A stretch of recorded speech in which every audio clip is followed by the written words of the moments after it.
আসামের বন্যার্তদের পাশে মুর্শিদাবাদের স্বেচ্ছাসেবী সংগঠন ত্রাণ নিয়ে ছুটে গেলেন যুবকেরা। আসামের ভয়াবহ বন্যায় ক্ষতিগ্রস্ত মানুষের পাশে দাঁড়াতে মুর্শিদাবাদ থেকে সাহায্যের হাত বাড়িয়ে দিয়ে মানবিকতার নজির সৃষ্টি করলেন একাধিক স্বেচ্ছাসেবী সংগঠনের সদস্যরা। কান্দি সহ মুর্শিদাবাদের যুবকদের উদ্যোগে বন্যা দুর্গতদের হাতে তুলে দেওয়া হলো নিত্য প্রয়োজনীয় বিভিন্ন সামগ্রী।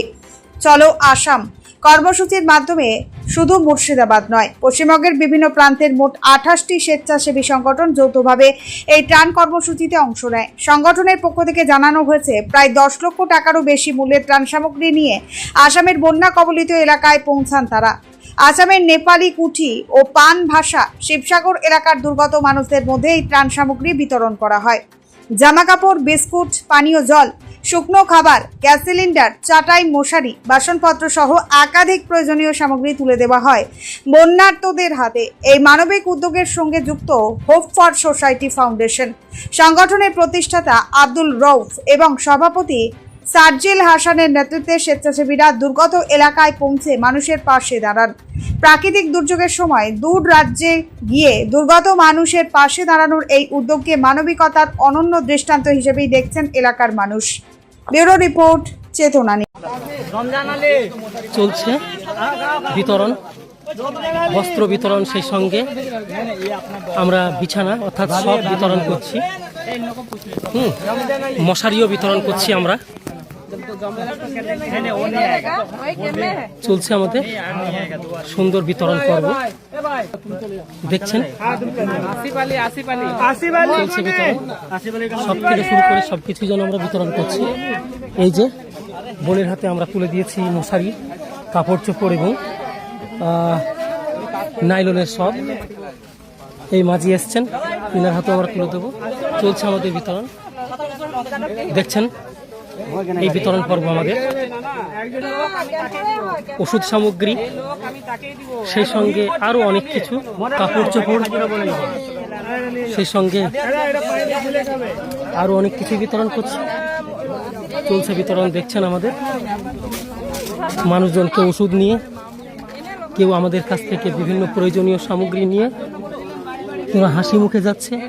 আমরা জলের বোতলও বিতরণ করছি, দেখছি।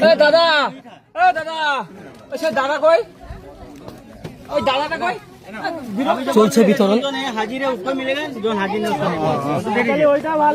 চলছে চলছে বিতরণ সুন্দরভাবে।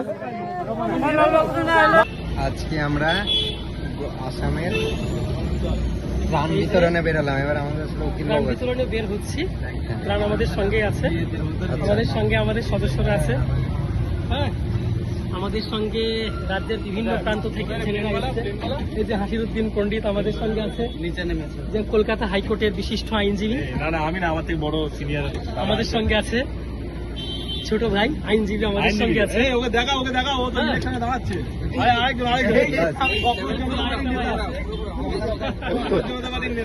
আরেকটা ভাগর থেকে আছে ভাই।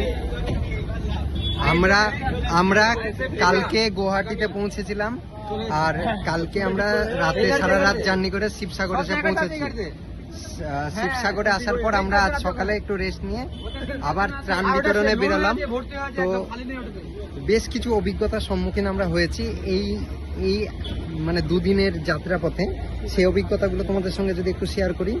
অবশ্য আমাদের খারাপ সঙ্গ আমাদের পিছন ছাড়েনি, মানে আমরা অনেক বিপদের মুখে পড়েছি। প্রথমত কালকে যখন আমরা এই সিলিন্ডার আছে আমাদের এখানে, বিভিন্ন পরিবারকে সিলিন্ডার দেওয়ার জন্য আমরা এখানে সিলিন্ডার আছে 100 পিস সিলিন্ডারের, 100 জন পরিবারকে দেওয়ার জন্য 100 পিস সিলিন্ডারের আমরা ব্যবস্থা করেছিলাম।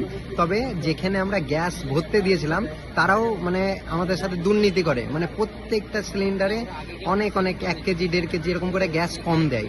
মানে একটা ত্রাণের জন্য আমরা মাল নিয়ে যাচ্ছি সেটা জেনেও মানুষ নিজেদের ব্যবসায়িক মুনাফাকে মানে ব্যবসায়িক লাভ সবসময় বজায় রাখতে চাইছে। এছাড়াও আমরা ভোর 4:30 থেকে 5টার মধ্যে আসামে এসে পৌঁছালাম শিবসাগরে এসে যে হোটেলে আমাদের ওঠার কথা ছিল সে হোটেল আমাদের কাছে এক্সট্রা টাকা ডিমান্ড করতে থাকে। মানে ওরা মানে 2500 টাকা মতন এক্সট্রা মানে সাফাই মানে পরিষ্কার পরিচ্ছন্নর জন্য দাবি করতে থাকে। আমাদেরকে প্রায় 30 মিনিট হ্যারাসমেন্ট করে।